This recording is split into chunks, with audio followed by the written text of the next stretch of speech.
Bienvenidos a los 11 más de México, el conteo semanal que explora la historia, cultura, geografía y hasta el imaginario colectivo de nuestro país. Hoy haremos un viaje a nuestro pasado reciente.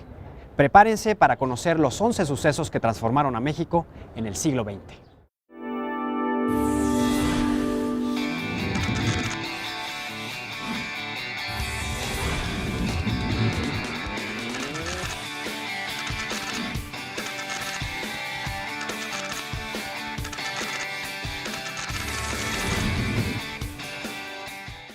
La historia de un país se construye en el día a día.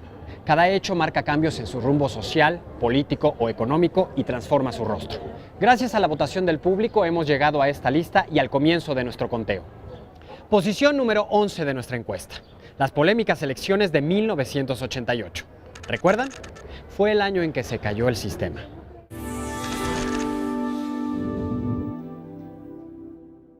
Creo que van a ser unas elecciones bastante limpias.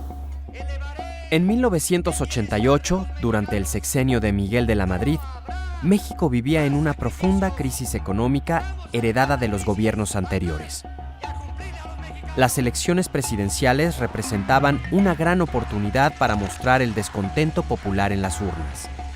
Los tres principales contendientes eran Carlos Salinas de Gortari, perteneciente al llamado Grupo de los Tecnócratas del Partido Revolucionario Institucional; Manuel Cloutier, del Partido Acción Nacional, con un gran carisma y arrastre popular; y Cuauhtémoc Cárdenas Solórzano, postulado por el Frente Democrático Nacional, que aglutinaba a diversos partidos de izquierda y centroizquierda. El 6 de julio de 1988, en el Distrito Federal, el Frente Democrático arrasó en las elecciones para presidente. La tendencia parecía repetirse en todo el país, pero de pronto el sistema de conteo de votos se paralizó. La razón, se dijo, era la caída del sistema de cómputo. En ese entonces la calificación de las elecciones se encontraba en manos de la Secretaría de Gobernación, y casi una semana después de las elecciones se anunció que el candidato ganador era Carlos Salinas de Gortari. Los otros candidatos iniciaron una movilización a lo largo y ancho de todo el país, señalando que se trataba de un fraude electoral. El descontento popular rindió frutos. Al poco tiempo se estableció una reforma electoral que puso en manos ciudadanas la organización de las elecciones al crearse el Instituto Federal Electoral.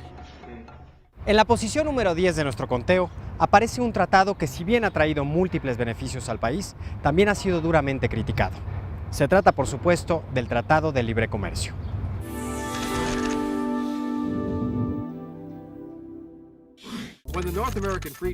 El 1 de enero de 1994 entró en vigor el Tratado de Libre Comercio de América del Norte, firmado por los Estados Unidos, México y Canadá.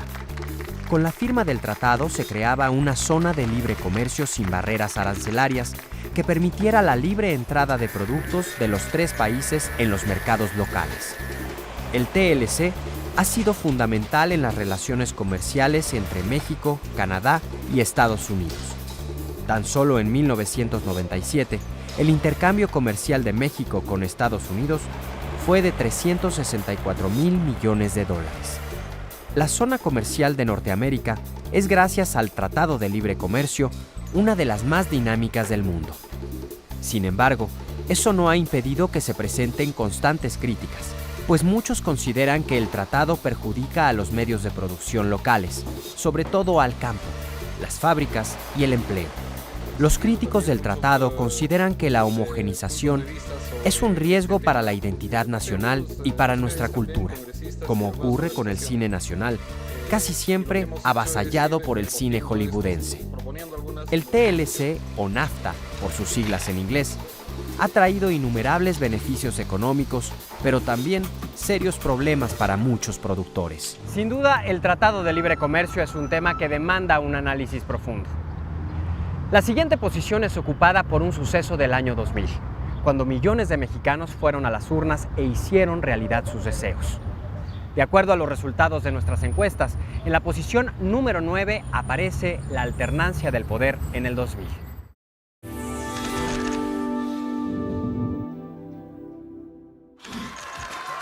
La noche del domingo 2 de julio del año 2000, una noticia recorrió el mundo. El Partido Revolucionario Institucional, después de más de 70 años en el poder, había perdido las elecciones presidenciales. Vicente Fox se convertía así en el primer presidente de un partido de oposición en México. Fox, un empresario surgido de la corriente conocida como neopanismo y antiguo gerente de la Coca-Cola, se ganó la simpatía de los votantes gracias a su extensa campaña y a un discurso chispeante, cargado de refranes y expresiones populares. Todo esto ayudó a que Fox fuera visto como el candidato del cambio. Incluso diferentes intelectuales de izquierda lanzaron la campaña del voto útil para sacar al PRI de la presidencia de la República. El 2 de julio del año 2000, cerca de 40 millones de mexicanos fueron a las urnas. El resultado fue el triunfo del candidato del PAN. La alternancia en el poder se había logrado, y México había dado, en cuestión de democracia, sus primeros pasos. Nos remontamos ahora a los inicios del siglo XX. Díaz había caído y Madero ya era presidente, aunque diversas fuerzas políticas actuaban en su contra. Las rebeliones estallaron por todo el país.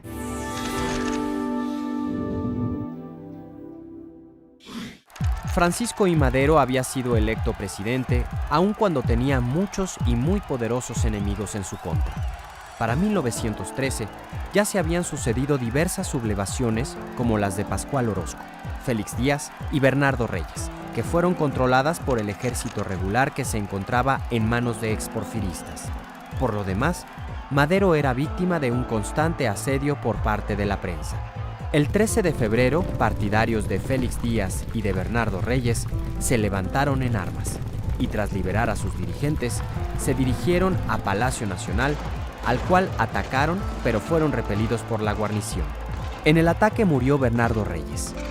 El enfrentamiento entre los rebeldes y las tropas leales continuó en la llamada Ciudadela. Muchas de las víctimas de esos combates fueron civiles, y por ello se conoció a esos días como la Decena Trágica. Victoriano Huerta, quien era el jefe militar de la plaza, se dejó convencer por el embajador estadounidense Wilson para que pactara con los rebeldes y tomara presos al presidente Madero y al vicepresidente Pino Suárez. Y así fue. Madero y Pino Suárez fueron obligados a renunciar y luego asesinados. Huerta asumió el poder, pero por poco tiempo. Diferentes grupos armados se levantaron en su contra. En menos de un año, tuvo que huir a Europa y cuando intentó regresar a México, fue encarcelado y murió en una cárcel de El Paso, víctima de cirrosis. Hasta el momento hemos conocido 4 de los 11 sucesos que transformaron a México en el siglo XX. Todavía nos faltan por conocer 7 lugares elegidos por el público de 11 TV México. Tu opinión cuenta. Participa en nuestra página electrónica. Estás en los 11 más.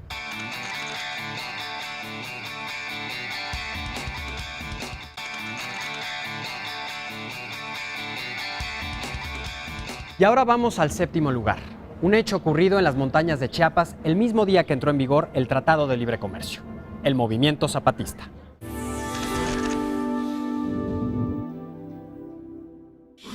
Ejército Zapatista de Liberación Nacional, México, 3 de diciembre de 1994, dignidad para los pueblos indios. El primer día de 1994, México se despertó con la noticia de que un grupo guerrillero se había levantado en armas en Chiapas y tomado San Cristóbal de las Casas y Ocosingo.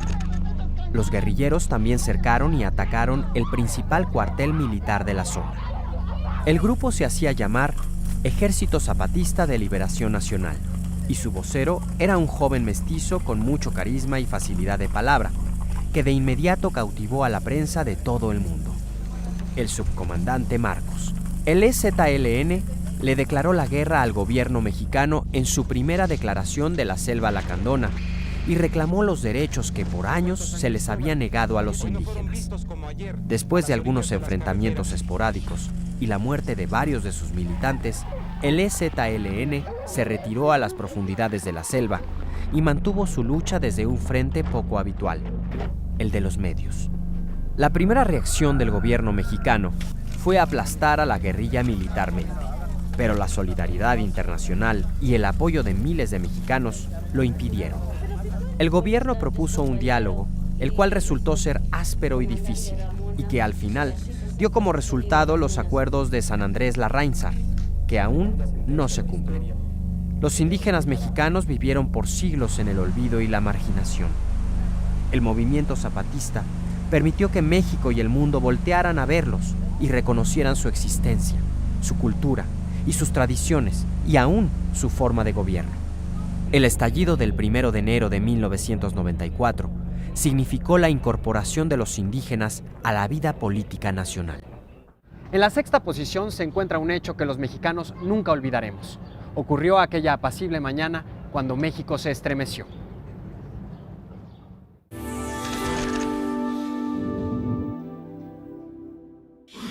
El 19 de septiembre de 1985, a las 7:19 de la mañana, un terremoto de 8.1 grados en la escala de Richter sacudió a la Ciudad de México, provocando el derrumbe de decenas de edificios habitacionales, oficinas, hospitales y escuelas. La noticia dio la vuelta al mundo y se llegó a decir que la ciudad había sido borrada del mapa.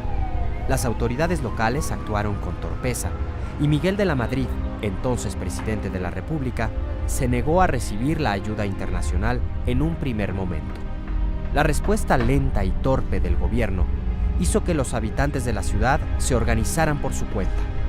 Miles de voluntarios se dedicaron a levantar escombros, a buscar sobrevivientes, a dirigir el tráfico y a organizar a una ciudad amenazada por el caos.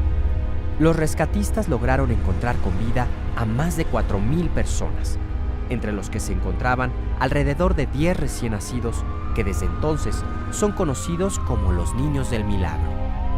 Más allá de la tragedia, 1985 puso en evidencia la ineficacia del sistema político e hizo emerger a la sociedad civil como una de las grandes protagonistas del cambio en nuestro país.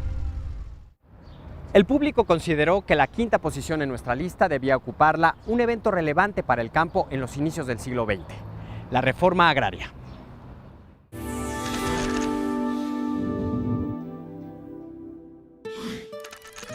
A principios del siglo XX, el campo mexicano vivía una terrible crisis. Las haciendas crecieron tanto que fueron despojando de sus tierras a las comunidades rurales, y esta fue una de las causas del estallido revolucionario. No resulta casual que los campesinos del sur estuvieran aglutinados en las fuerzas zapatistas luchando por tierra y libertad, mientras que carrancistas y villistas promulgaran leyes agrarias para regular la situación en el campo, algo que solo se logró parcialmente con la Constitución de 1917. Sin embargo, la reforma agraria se llevaría unos años más. No fue sino hasta el gobierno de Lázaro Cárdenas que ésta se hizo efectiva y se repartieron más de 18 millones de hectáreas al tiempo que se consolidaba al ejido como la forma colectiva de organizar, explotar y poseer las tierras. Sin duda, las intenciones eran buenas, pero el resultado no lo fueron tanto. Para muchos especialistas, la reforma agraria fracturó formas de producción y convirtió a los campesinos en un grupo dependiente del gobierno. Para mediados de los 90, el campo mexicano era un desastre, y en 1992, bajo la presidencia de Carlos Salinas de Gortari, se hicieron diversos cambios legales que llevaron prácticamente a la desaparición de la reforma agraria. En la cuarta posición está un movimiento estudiantil ocurrido el mismo año en que México fue sede de los Juegos Olímpicos. Fue un 2 de octubre y no se olvida.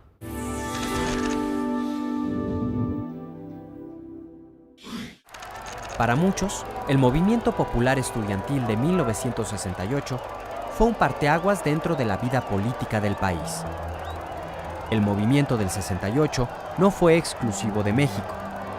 Formó parte de una gran ola de protestas juveniles que sacudieron sobre todo a los Estados Unidos y a Europa.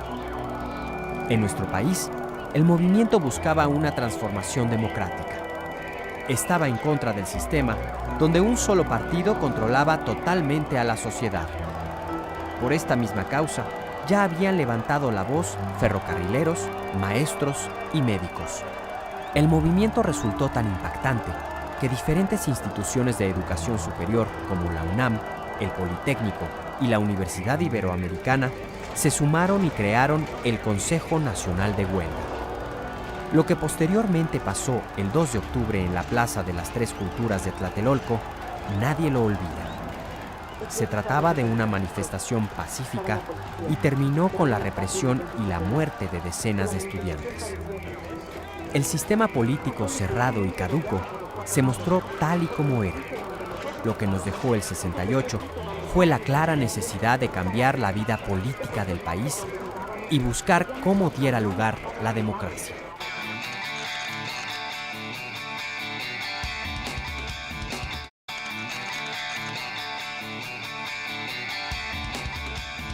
Estamos de vuelta en los 11 más. Gracias a ustedes pudimos reunir los 11 sucesos que transformaron a México en el siglo XX. Recuerden, no se trata de un repaso cronológico, sino del resultado de unas votaciones hechas por nuestro público. Vamos ahora con el hecho que ocupa la posición número 3 de nuestro listado.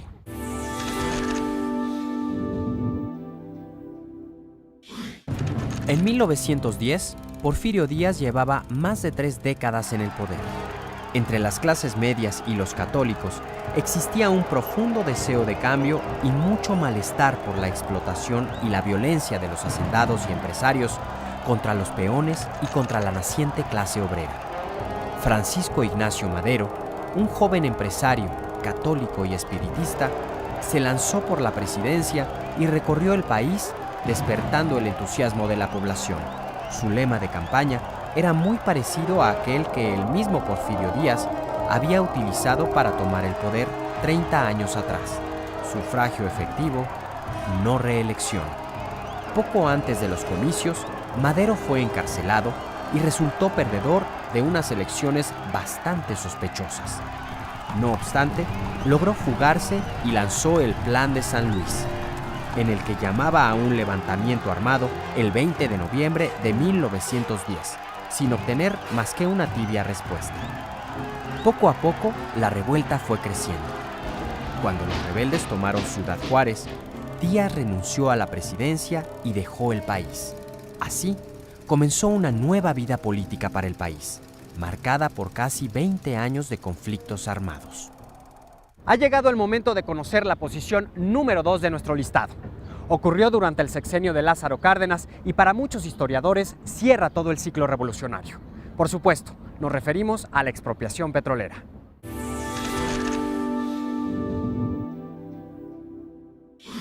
El 18 de marzo de 1938 fue un día clave para México. El presidente Lázaro Cárdenas del Río decretó la expropiación de las 17 compañías petroleras que laboraban en el país. A partir de ese momento, sus instalaciones y maquinarias quedaron en manos del Estado mexicano. La expropiación fue una respuesta radical del gobierno contra las constantes violaciones laborales de las compañías petroleras y provocó un gran entusiasmo popular.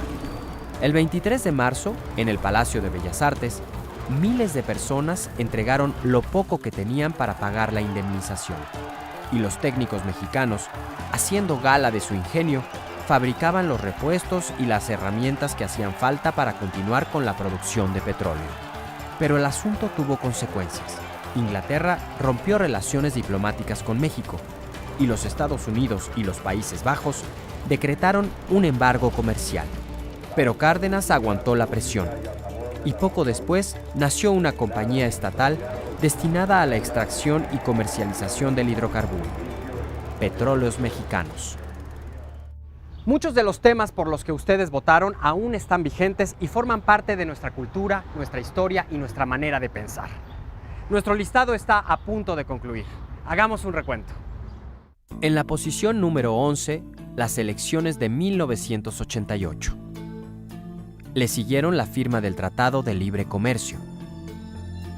La alternancia en el poder el año 2000.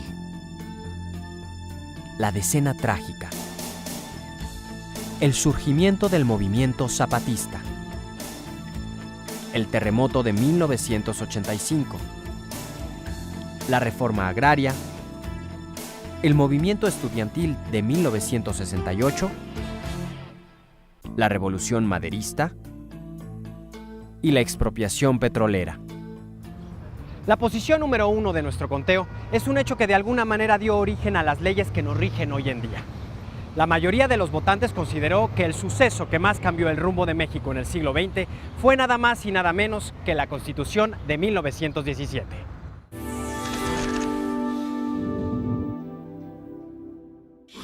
Uno de los grupos armados que se levantaron en contra del usurpador Victoriano Huerta estuvo encabezado por un político formado bajo el régimen de Díaz, el gobernador de Coahuila, Venustiano Carranza.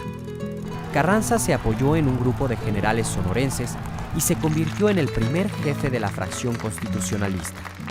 Su ejército combatió a diversos grupos populares como los villistas y zapatistas.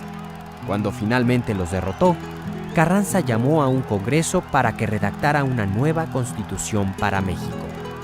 140 diputados provenientes de casi todo el país, algunos afines a Carranza y otros más radicales, se reunieron en la ciudad de Querétaro entre el 1 de diciembre de 1916 y el 31 de enero de 1917 para redactar una nueva constitución.